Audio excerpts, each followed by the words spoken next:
కాబట్టి మంచిగా జరిగేటువంటి కార్యక్రమాన్ని, రాజకీయాలకు అతీతంగా జరిగే కార్యక్రమాన్ని, ఒక ధార్మిక కార్యక్రమాన్ని వివాదాస్పదం చేసి ప్రజల లోపల అయోమయం సృష్టించే ప్రయత్నం చేస్తే దాన్ని ప్రజలు హర్షించారు. ఎక్కడ భారతీయ జనతా పార్టీ తిరిగాల మీరు ఇప్పుడు ఏమన్నారు, మీరు కటౌట్ పెట్టుకుని వద్దన్నారా? ఇప్పుడు అక్షంత కార్యక్రమంలో బీఆర్ఎస్ తిరుగుతున్నారు, కాంగ్రెస్ తిరుగుతున్నారు, కమ్యూనిస్టులు కూడా తిరుగుతున్నారు. ఏమైనా ఆపిర్రా ఎవరైనా?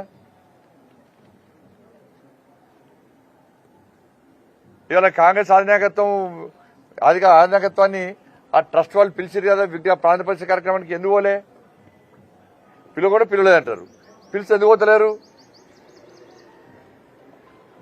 ప్రధానమంత్రి గారు ఒక గౌరవ ప్రధానమంత్రి హోదాలో కార్యక్రమంలో పాల్గొంటున్నారు, పోతున్నారు. తప్పేంది అలా? మీరు కూల్చేటోళ్ళు, మేము నిర్మించేటోళ్ళం, అది గుర్తుంచుకోండి. మీరు కూల్చేటోళ్ళు, మేము నిర్మించేటోళ్ళం. కాబట్టి కేసీఆర్ చెప్తున్నా మళ్ళా అసలు మీ అయ్యగా భద్రాద్రి రామాలయానికి తలంరావుడు తీసుకోపోలేని స్థితిలో ఉన్నాడు. అసలు దానికి సమాధానం చెప్పు. వేములవాడ దేవస్థానానికి పైసలు ఇస్తాడు, 100-500 కోట్లు ఇస్తాడు, ఏడవేండు. కొండగట్టును అభివృద్ధి చేస్తానని పైసలు ఇస్తాడు, ఏడవేండు. ధర్మవరికి పైసలు ఇస్తాడు, ఏడవేండు.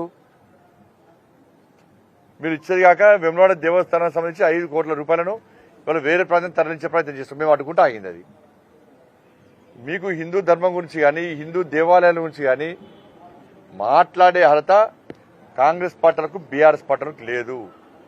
మీ స్వార్థ రాజకీయాల కోసం మీరు యాగాలు చేసేవాళ్ళు, పూజలు చేసేవాళ్ళు. దీన్ని తెలంగాణ సమాజం గుర్తించింది, అందరు గుర్తించారు.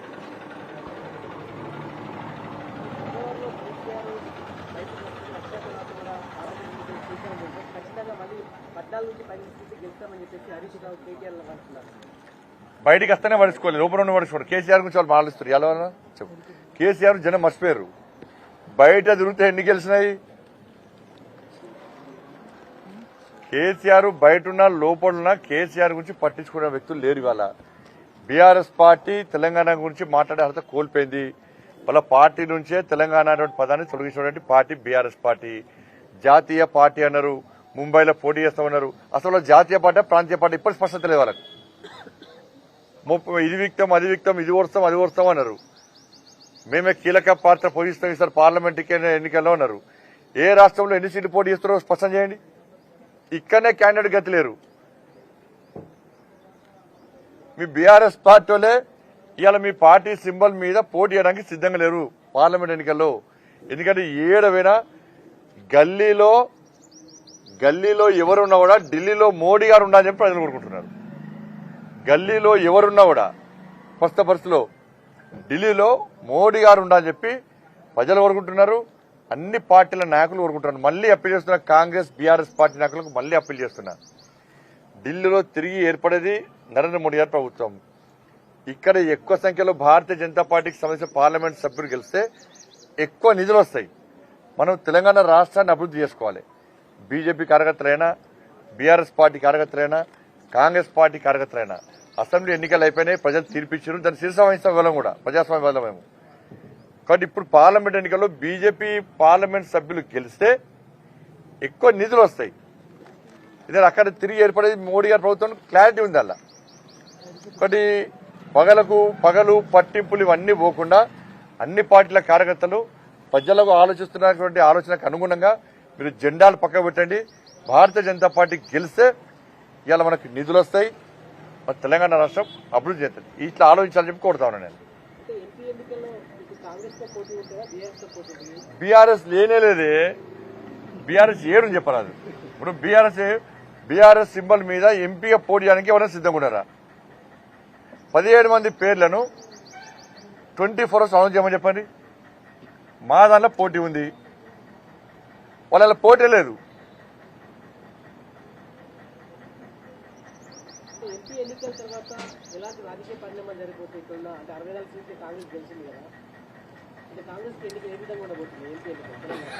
ఎంపీ ఎన్నికల్లో పూర్తి స్థాయిలో భారతీయ జనతా పార్టీ గెలవబోతుంది. నాకు తెలిసి కాంగ్రెస్ పార్టీ నుంచి ఎమ్మెల్యేలను కొనుగోలు చేయడానికి కేసీఆర్ ఆల్రెడీ ప్లాన్ చేస్తున్నాడు. ఆల్రెడీ చాలా మంది కాంగ్రెస్ పార్టీ నాయకులు కేసీఆర్తో టచ్ లో ఉన్నారు. ఈ పార్లమెంట్ ఎన్నికల తర్వాత కేసీఆర్ ఏదైనా చేయొచ్చు. ఎందుకంటే కాంగ్రెస్ పార్టీలో కేసీఆర్ కోవట్లు చాలా మంది ఉన్నారు. వాళ్ళతోని ఆల్రెడీ బేరసారాలు స్టార్ట్ చేసిండు.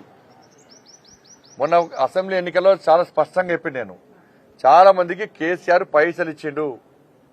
ఎందుకంటే కేసీఆర్ ప్లాన్ మంది పుట్టినోని కూడా వాళ్ళు అనుకుంటాడు కేసీఆర్. ఆయన ఆలోచన దుర్మార్గపు ఆలోచన బీఆర్ఎస్ పార్టీ. కాబట్టి పార్లమెంట్ ఎన్నికల తర్వాత ఏదైనా జరగచ్చు.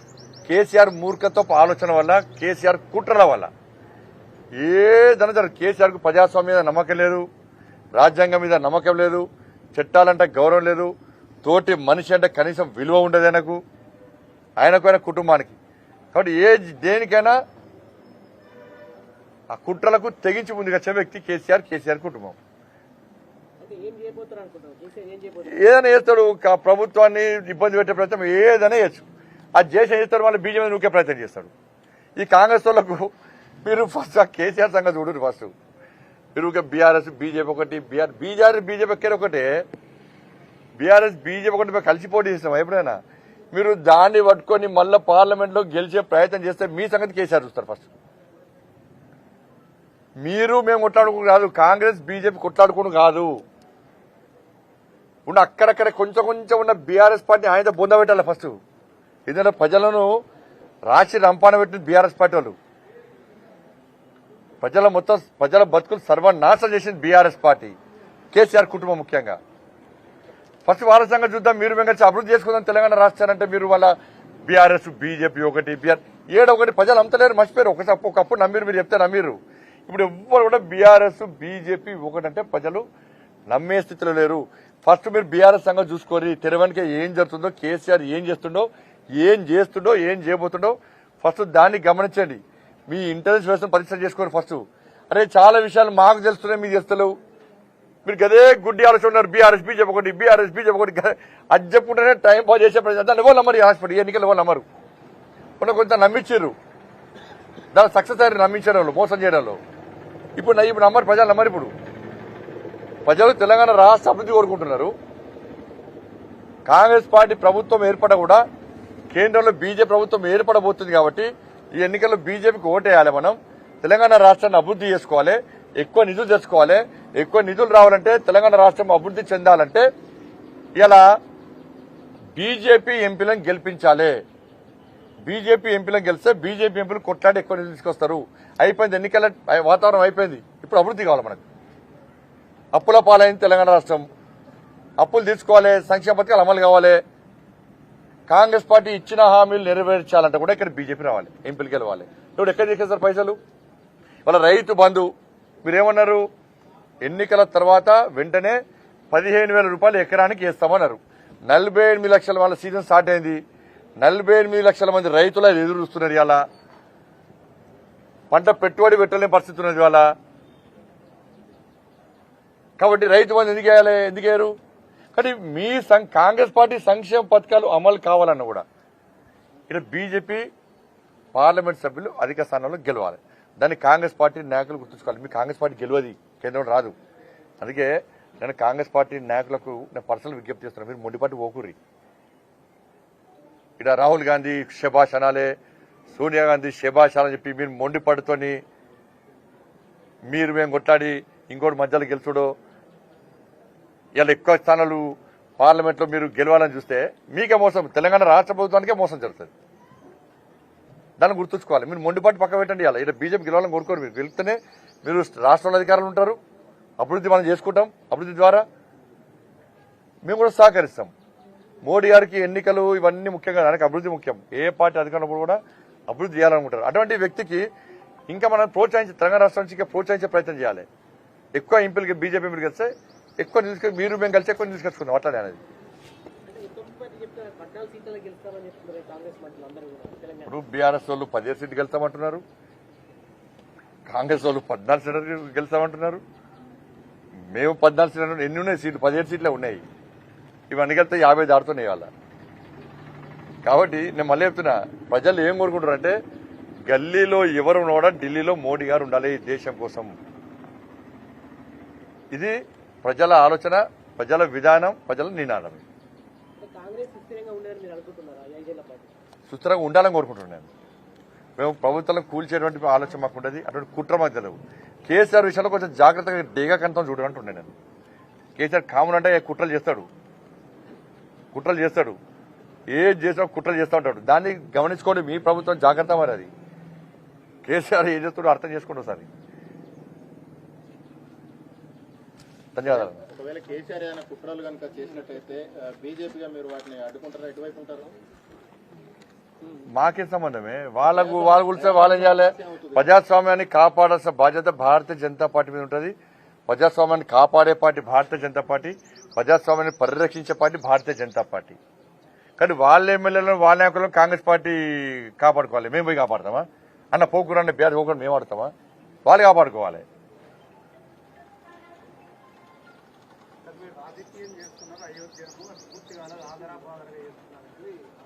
అన్న మంచి ముహూర్తం చూస్తాము, గృహప్రవేశం చేస్తాం.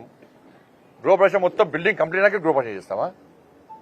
మంచి ముహూర్తం చూస్తాం కదా విజయన్, మంచి ముహూర్తం చూస్తాము, బలమైన ముహూర్తం చూస్తాము. ఇది ఒక్కరు చూసే ముహూర్తం కాదు, ఒక రాజకీయ పార్టీ చూసే ముహూర్తం కాదు. సాధు సంతువులు అందరూ కూడా కలిసి ఒక బ్రహ్మాండమైన ముహూర్తం చూసి ఆ రోజు ప్రాణ ప్రతిష్ఠ చేస్తారు. రాజకీయం ఏడు చేస్తున్నాం మేము. ఇప్పుడు కాంగ్రెస్ లను, బీఆర్ఎస్ లను, కమ్యూనిస్టులను ఓటింగ్స్ పెట్టుకోమని చెప్పి మేమే పెట్టుకోగలుగుతున్నామా? మేము అక్షింతల కార్యక్రమం మీరే పాల్గొనండి, మేము ఎక్కడైనా బీజేపీ కన్వెన్షన్ పాల్గొన్నామా? ఇప్పుడు మేమే పాల్గొంటే బదనాం అవుతుందని చెప్పండి. అది రాజకీయాలకు అతీతంగా జరిగే కార్యక్రమం. క్షేత్రస్థాయిలో BRS party, Congress party, communist party కార్యకర్తలు పాల్గొంటున్నారు. అలా మరి ఆధినాయకత్వం దాన్ని ఎందుకు గమనిస్తలేము మేము అంటున్నాం. ఇక దానిలో వీళ్ళు చెప్పిస్తే చెప్పరాలు. ఇప్పుడు ప్రపంచం అంతా తిరుగుతున్నది. అసలు మళ్ళీ చెప్తున్నా, వీళ్ళు రామాలయ నిర్మాణానికి అనుకూలమా కాదు? ఫస్ట్ అయోధ్యలో రామ మందిరం ఉందా, బాబ్రీ మసీద్ ఉందా? రాముడు అయోధ్యలో పుట్టే నమ్ముతారా అని నమ్మరా వీళ్ళు? వీళ్ళు అప్పుడే అయోధ్య బాబ్రీ మసీద్ ఇచ్చినప్పుడే రాముడు అయోధ్యలో పుట్టిన గ్యారంటీ ఏంది అని చెప్పి కాంగ్రెస్ వాళ్ళు ప్రశ్నించారు. అప్పుడు మేమే అన్నాం, విమర్శించినోడు మీ తల్లి పుట్టిన గ్యారంటీ ఏంది? ఎవరు చెప్పారు? అక్కడ ఉన్న నర్సు, బాధ్యతాయుతమైనటువంటి పవిత్రమైన డ్యూటీలో నర్సు వచ్చి, అమ్మా ఇవనికి పాప పుట్టింది, బాబు పుట్టింది అని ఇస్తే నా బిడ్డ అని అనుకుంటాం మనం. ఇవాళ చరిత్ర చెప్తున్నది. ఇవాళ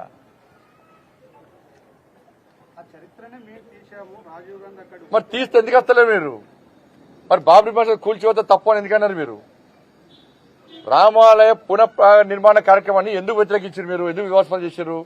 ఇవాళ అయోధ్య మీరే చరిత్ర రాశారు కదా, మరి రామాలయ నిర్మాణ ప్రాణ ప్రతిష్ఠ కార్యక్రమాన్ని ఎందుకు హాజరైతలేరు? ఇది భారతీయ జనతా పార్టీ కార్యక్రమం కాదు. భారతీయ జనతా పార్టీ కార్యక్రమం మీరు వెళ్ళకపోతుంది కదా. అన్ని పార్టీలు, అన్ని మతాలు అందరూ వస్తున్నారు దానికి. గౌరవ సుప్రీంకోర్టు అయోధ్య రామాలయ విషయంలో తీర్పు ఇచ్చిన రోజు ఈ మూర్ఖత్వం కాంగ్రెస్ పార్టీ ఈ దేశంలో విధ్వంసం జరగాలని కోరుకున్నది. ఈ దేశంలో విధ్వంసం జరగాలని కోరుకున్న పార్టీ కాంగ్రెస్ పార్టీ. కానీ ప్రజలు ప్రశాంతమైన వాతావరణంలో ఉన్నారు ఆ రోజు. దాన్ని భరించలేకపోయింది కాంగ్రెస్ పార్టీ, సహించలేకపోయింది కాంగ్రెస్ పార్టీ. ధన్యవాదాలు.